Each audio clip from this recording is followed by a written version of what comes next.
কেউ যখন কোনো কাজ নিয়ে ডুবে থাকে, সে বাচ্চা বড় যে কোনো বয়সেরই হোক না কেন, তখন আমরা বাংলা বাক্যগুলোকে ঠিক এইভাবে বলি।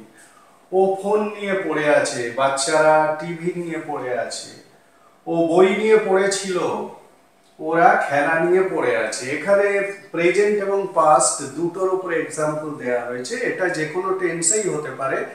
মিনিংফুল হলো কিনা সেইটা একটু দেখবে।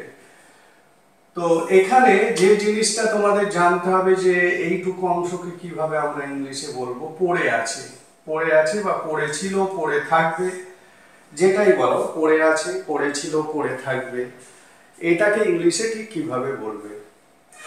এর জন্য পার্টিকুলার একটা ওয়ার্ড আছে, খুব সুন্দর ওয়ার্ড, এবং সেই ওয়ার্ডটা ইউজ করেই এই ধরনের সেন্টেন্সগুলোকে ইংলিশে বলতে হয়। তাহলে সেন্টেন্স স্ট্রাকচারটা প্রথমে দেখে নাও। খুব সহজ সেন্টেন্স স্ট্রাকচার। প্রথমে সাবজেক্ট, তারপরে বি ভার্ব। বি ভার্ব মানে তোমরা জানো am is আর প্রেজেন্টে, was were পাস্টে, আর ফিউচার হলে উইল বি। ঠিক আছে? তাহলে সাবজেক্ট বি ভার্ব, তারপরে কি, তারপরে এই ভার্বটা ইউজ করবে engrossed। engrossed এই ভার্বটা তোমাদের ইউজ করতে হবে। engrossed in প্লাস এইখানে নাউন বসাতে পারো, ভার্ব আইএনজি বসাতে পারো। ঠিক আছে? তারপরে যদি সেন্টেন্সটাকে বড় করো, মানে এরপরে অবজেক্ট বসলে অবজেক্ট বসবে, বা আদার্স বসলে আদার্স বসবে। আমি এখানে আদার্স লিখে দিলাম। ঠিক আছে? সেন্টেন্স স্ট্রাকচারটা বুঝতে পারলে, প্রথমে সাবজেক্ট, তারপরে বিভাগ। বিভাগ মানে am is আর প্রেজেন্টে, was আর পাস্টে, এবং ফিউচারে will be। তারপরে engrossed এই ওয়ার্ডটা ইউজ করবে, engrossed in, তারপরে নাউন বা ভার্ব আইএনজি বা প্লাস আদার্স। ঠিক আছে? এই হলো সেন্টেন্স স্ট্রাকচার। এই স্ট্রাকচারটা নিয়ে এই ধরনের বাক্যগুলোকে ইংলিশে বলতে হবে। তাহলে ও ফোন নিয়ে পড়ে আছে, এটা সিম্পল প্রেজেন্টে। তাহলে কি হবে, হি, তারপরে কি বসবে, be verb is, he is, তারপরে কি লেখা আছে, engrossed, he is engrossed, he is engrossed, তারপরে কি লেখা আছে, in, he is engrossed in। Phone, phone নিয়ে পড়ে আছে মানে ফোন করা নিয়ে পড়ে আছে, মানে ফোনে কোনো কিছু করা নিয়ে পড়ে আছে, এইটা বোঝাচ্ছে না শুধু ফোন নিয়ে পড়ে আছে, সেটা যে কোনো কিছু হতে পারে।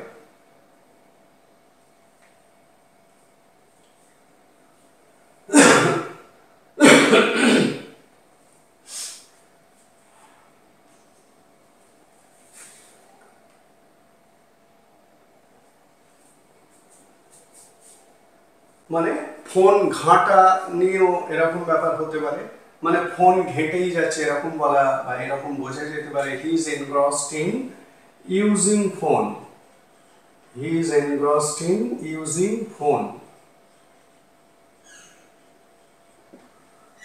ঠিক আছে? মানে এত বেশি ফোনের মধ্যে পড়ে আছে যে কোনো অন্য কোনো দিকে মন নেই। He is engrossed in using phone। বাচ্চারা টিভি নিয়ে পড়ে আছে, মানে এই একই ভাবে টিভি নিয়ে পড়ে আছে মানে টিভি দেখা নিয়ে পড়ে আছে, বা শুধু টিভি নিয়ে পড়ে আছে, এরকম ভাবেও ভাবতে পারো। Children, children are engrossed, children are engrossed in watching TV।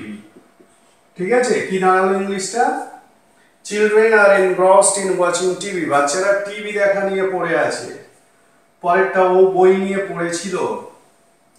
মানে সেন্টেন্সটাকে আমি জাস্ট এইটুকু লিখেছি জাস্ট বোঝানোর জন্য যে পড়ে আছে এই ধরনের বাংলা যদি সেন্টেন্সে থাকে, তাহলে তোমরা কিভাবে সেটাকে ইংলিশে বলবে।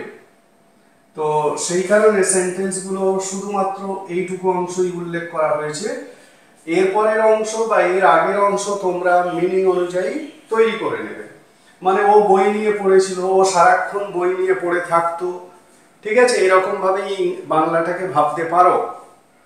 ও বই নিয়ে পড়েছিল, তাহলে এটা পাস্ট টেন্সের উপর হি ওয়াজ, বি ভার্ব হিসেবে এখানে ওয়াজ বসবে, he was engrossed, he was engrossed in reading book, reading books, ঠিক আছে, he was engrossed in reading books, ও বই নিয়ে পড়েছিল, বই পড়া নিয়ে পড়েছিল। ওরা খেলা নিয়ে পড়ে আছে, সিম্পল প্রেজেন্ট মানে দে, তারপরে বিভাগ হিসেবে আর বসবে, দে আর engrossed, they R engrossed in, খেলা নিয়ে, প্লেইং। এবারে কোন খেলা সেটা উল্লেখ করে দিতে পারো, দে আর এনগ্রসড ইন প্লেইং ক্রিকেট, ওরা ক্রিকেট খেলা নিয়ে পড়ে আছে। ঠিক আছে, বোঝা গেল, they are engrossed in playing cricket, he was engrossed in reading books, children are engrossed in watching TV, he is engrossed in using phone বা মোবাইল ফোন। তাহলে বুঝতে পারলে এই ধরনের বাক্যগুলোকে কিভাবে ইংলিশে বলতে হয়, এই স্ট্রাকচারটা ফলো করবে, সাবজেক্ট বিভাগ engrossed in, তারপরে নাউন মানে বাক্যের মধ্যে তুমি যদি নাউন, যে নাউনে এনগ্রসড পড়ে আছে সেইটা, অথবা কোনো কাজের ওপর যদি পড়ে থাকে, কাজের মধ্যে যদি নিমগ্ন থাকে, তাহলে সেই অ্যাকশনের ভার্ব আইএনজি। ঠিক আছে, তাহলে এখন থেকে এই ধরনের বাক্যগুলোকে তোমরা এইভাবে ইংলিশে বলবে।